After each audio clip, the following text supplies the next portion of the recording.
Hi everyone, this is Lindsay at Sea Salt and Samphire. Today I'm going to show you how to put together an example version of one of my tunnel cards or shadow box cards, whatever you want to call them. This is actually a new method for making them that I've come up with.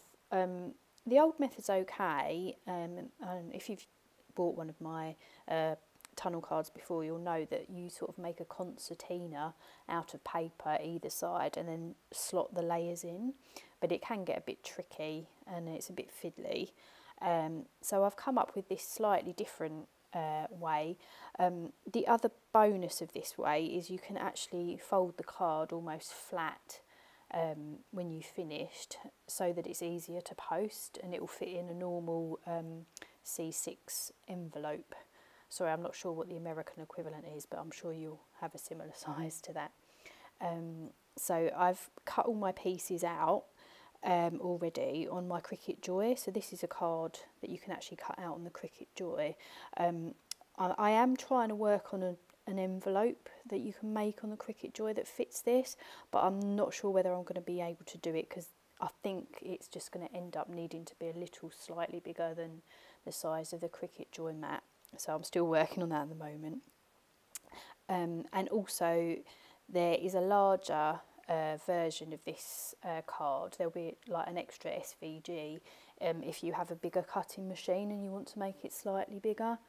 But as I said, this is just an example version because every version of the card that I make, or every design I make of the card, will work the same way as this.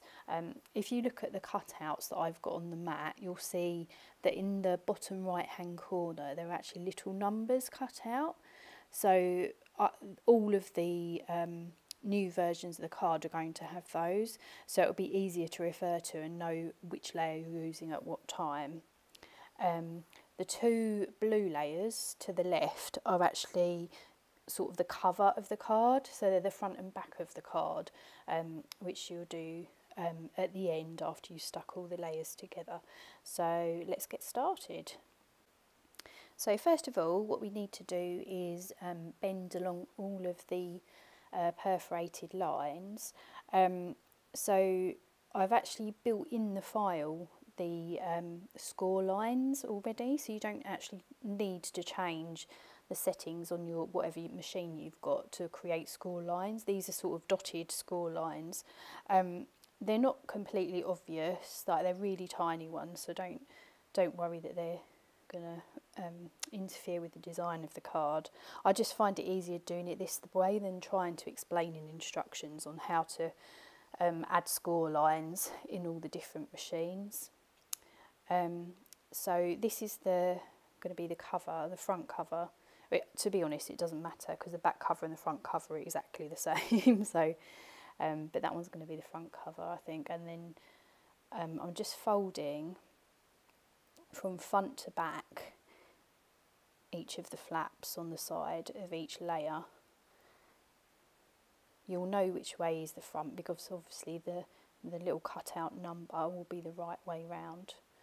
And on this design, obviously the big numbers are the right way round. I've just used those big numbers as part of the design just to make it easier to see in the video as well.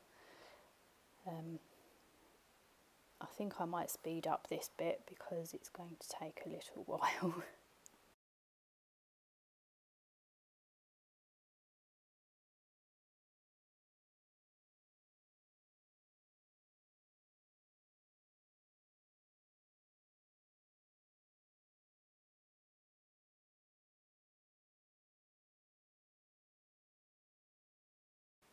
Right, so that's all our folding done. So now we're going to add the glue to the flaps, and we're going to do the first layer first, and just need to add glue down each flap really. I'm using a glue that you put on and you can leave for a couple of minutes, and it sort of goes slightly tacky. It still sticks really well, but it just means you don't get quite as messy. Now I'm going to put my glue, because I'm using this type of glue, I'm going to put my glue on all of the flaps of all of the layers. now, and then let it dry a little bit before I put it together. What you could do is just do one layer at a time if you wanted to, or you could even use double-sided sticky tape to stick them together if you prefer that, to use that, and it's a lot less messy. I just had this glue to hand, and I haven't actually got any double-sided tape at the moment, so this is what I'm going with. So that's layer number 2, and I'll do the third one. And if you'll notice, the flaps on either side of the layer get progressively wider, depending on which layer it is. So the flaps on layer 1 are obviously thinner, and this is what creates the gap between each layer. So I've let these dry now. So when you put them together, you put the edges, the cut edges together, so they line up. If you're using tacky glue like mine, just be careful you don't get it all over your fingers when you're squidging it together. And then on the other side, making sure that the edges themselves are lining up rather than the creases.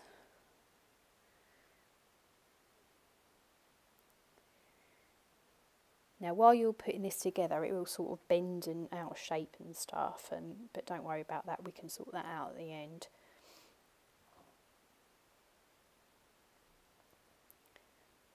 And just make sure that each layer is stuck on properly before you go to the next one. So that's layer 1 and 2. So layer 1 will actually be at the back of the card. And then we're adding layer 3. Again, just make sure it's all connected and pressed together well.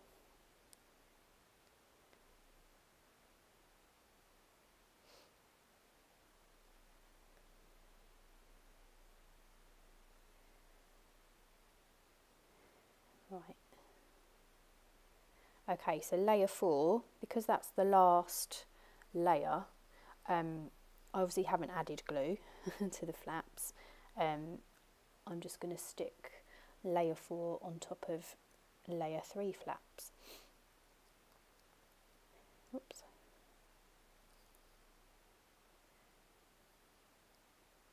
Now, I actually haven't used card for this.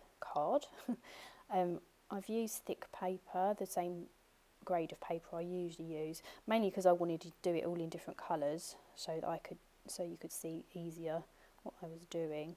But to be honest, it's holding up really well, so you really don't need to use thick card. In fact, it's probably better you don't use really thick card for this kind of card. I've got a bit of fluff on there. Right, so they're all the layers. You might have to fiddle about with it bending and stuff just to make sure it's all stuck. There we go, so they're the layers. You can see the gaps as I stand it up. Okay, so now we need to add the front and the back of the card. So what I'm doing first is I'm going to add glue to the right hand flap of the front of the card, and it's on the front as well of the flap, I should have said. And then I'm going to take the wide side of the back of the card, put it over the flap and squish down and try and get it to stick together. I probably should have let this dry a little bit before I attempted to stick it together. Yep, it's just come unstuck. Right, let's do it the other way round because I'll get more pressure on it this way.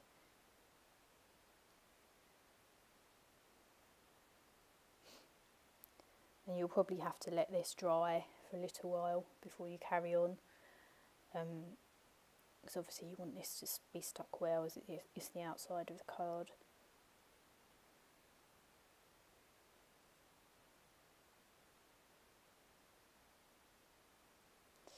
Okay. Right, I'm going to leave that for a few minutes just to dry.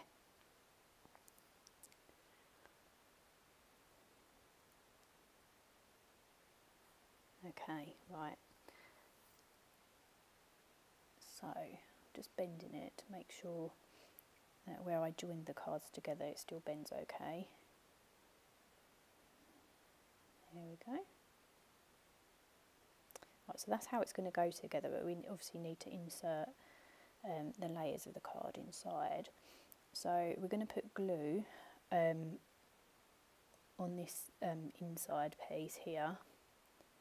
Make sure you also go over the little flap that we just stuck on, so it's all covered.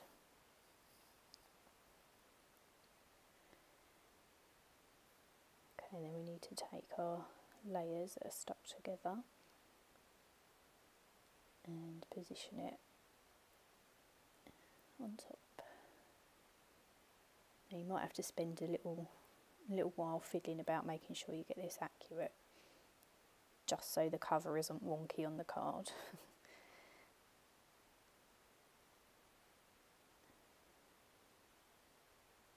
This is the most fiddly bit really, making sure that the cover fits on. Okay, now I haven't put glue on that little flap yet, just I'm just hooking it over so it's in the right place. And now I'm going to put glue on the inner side of the card. So this glue is going to stick to that little flap and also the rest of the layer piece.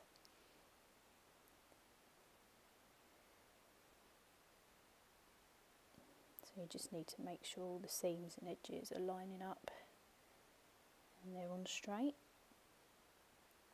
And see what I mean, you need to jiggle it about just slightly so you haven't got any brown showing there.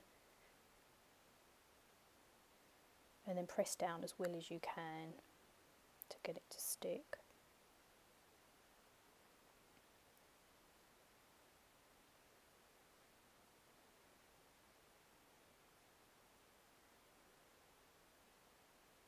I'm going to actually turn it up and try and push down the other way to make sure it's all stuck down.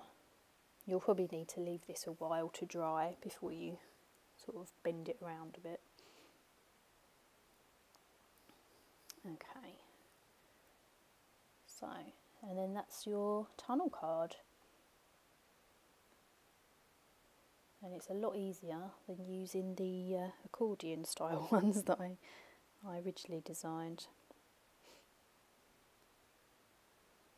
Right, so I've left it to dry for a little while, and now I can just show you that you can just carefully, gently bend the card and then rub down the seam, and it folds pretty much flat, so you can put that in a normal envelope to if you need to post it.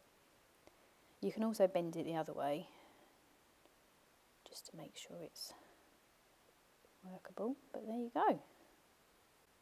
Now, as I said earlier in the video, I was working on an envelope that both the sides of the cards would fit in to, and I have come up with envelopes, but because of the size limitations of both the Cricut Joy cutting mat and the normal size Cricut mats, I wasn't able to design an envelope that could cut out from just one piece.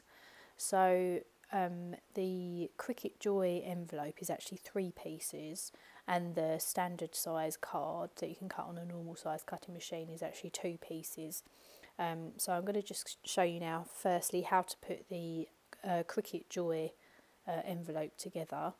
I'd still suggest that you use this as a last resort and just use a normal C6, or I think that's A2 in the US, size envelope for the Cricut Joy tunnel card, and a C5 envelope, or I think it's an A10 in the US for the standard size 6-inch tunnel card that you cut on the normal size cutting machines. So we'll get started and I'll show you how to put this together. So firstly we do the Cricut Joy size envelope, and that's 3 pieces, and there's a top piece here with a crease down the centre, a bottom piece with a crease down the centre and a flap, and this is the middle piece. And what we're going to do is glue the top and bottom pieces to the centre piece. You could just use double-sided tape for this, but I'm just find it easier using glue. So I'm adding glue to the bottom piece and the top piece. You'll know the difference because the top piece has got a slightly longer angled flap on it. Just make sure I've got enough glue to stick it.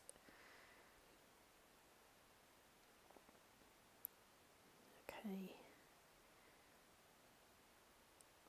Right, so you want to line up the crease of the score line with the edge of the bottom of the middle piece.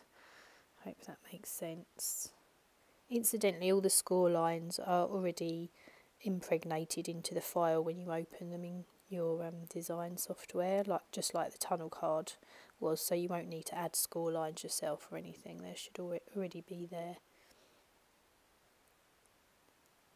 Okay, and now we're going to add the top piece, and again add where the crease is to the top edge of the middle piece.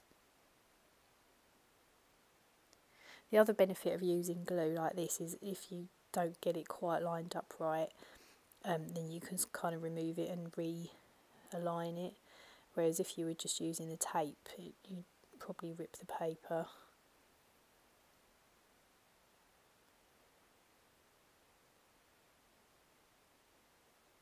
Just make sure it's completely stuck down.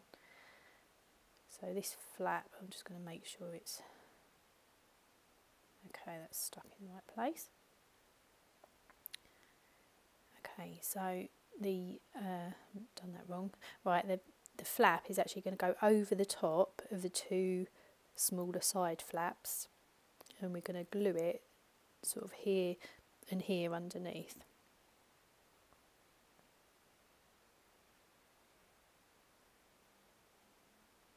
You'll notice that the top piece and the bottom piece don't actually meet in the middle on the middle piece. That's purely because of the limitation of the length of the Cricut Joy mat. You can get longer mats for the Cricut Joy, but most people just have the standard size mat and a card mat. So I wanted to design something you could just do with the normal mat that came with the machine.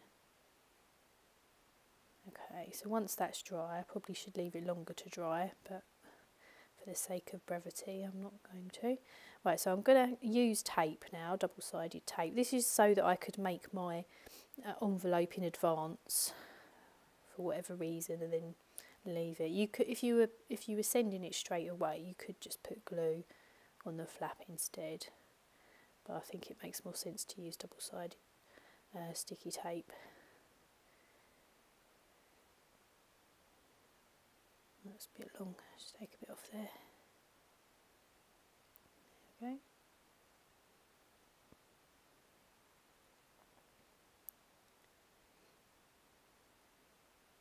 go. As I said, it is a bit of a faff making these envelopes, but I mean, if you're in a pinch and you need to make and send a card really quickly for some reason, which I often have to do, then it is handy having a template to make a card on the Cricut Joy, an envelope on the Cricut Joy.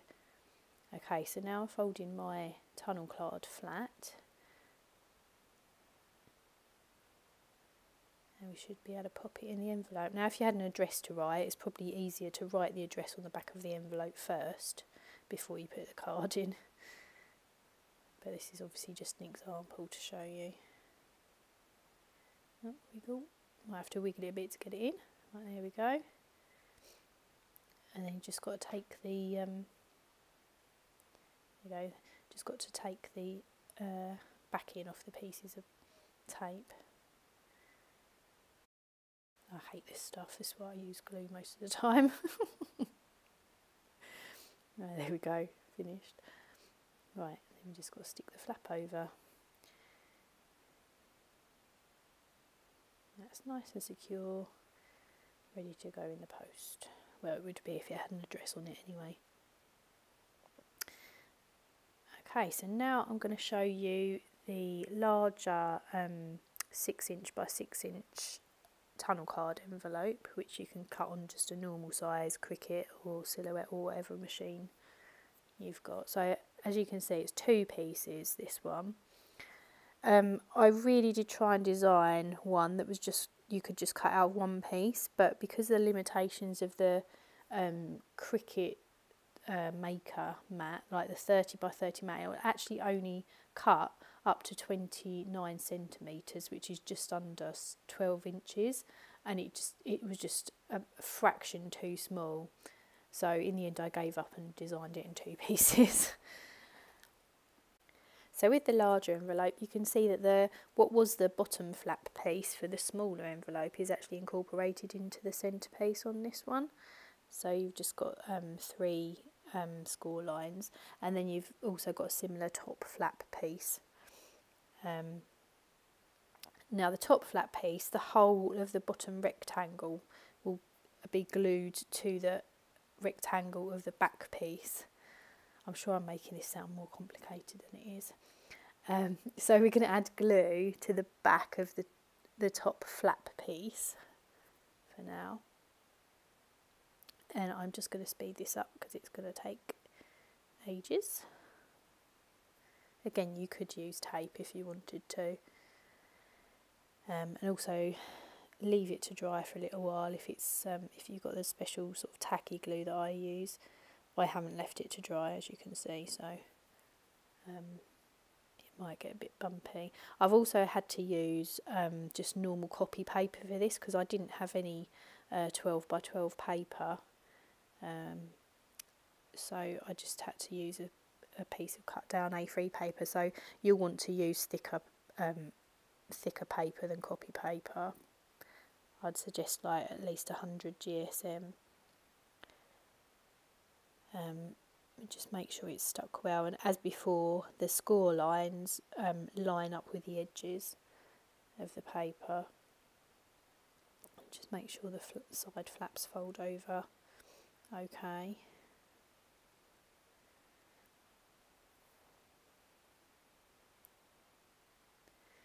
And as before, with the smaller envelope, we're going to glue the bottom flap down the edges so they stick to the side flaps.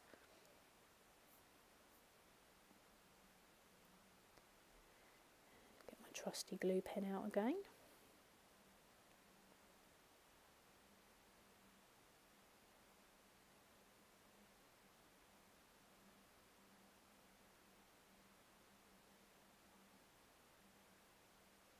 Okay, this one's a bit because it's a bigger envelope, it's a bit cumbersome to flip the flap up, so just make sure you take your time and get it accurate.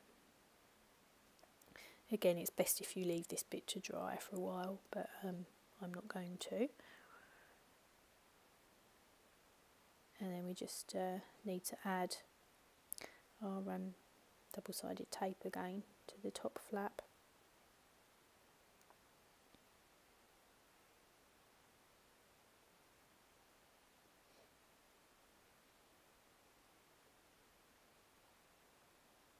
You probably could just put tape on this bit at the top, to be honest, but I like to tape that. Like if you were just giving it to someone, that'd be fine, but if it's going through the post, I think it's better to just tape the sides down as well, just to give it extra security.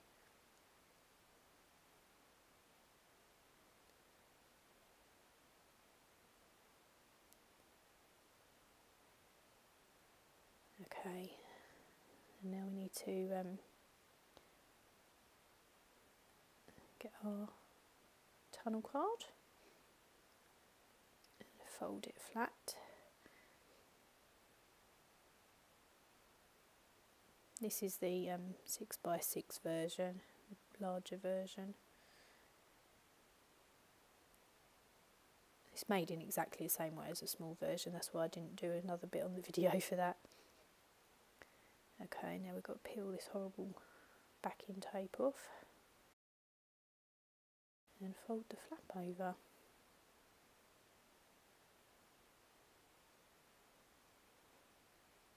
There you go. And there's your card in the envelope.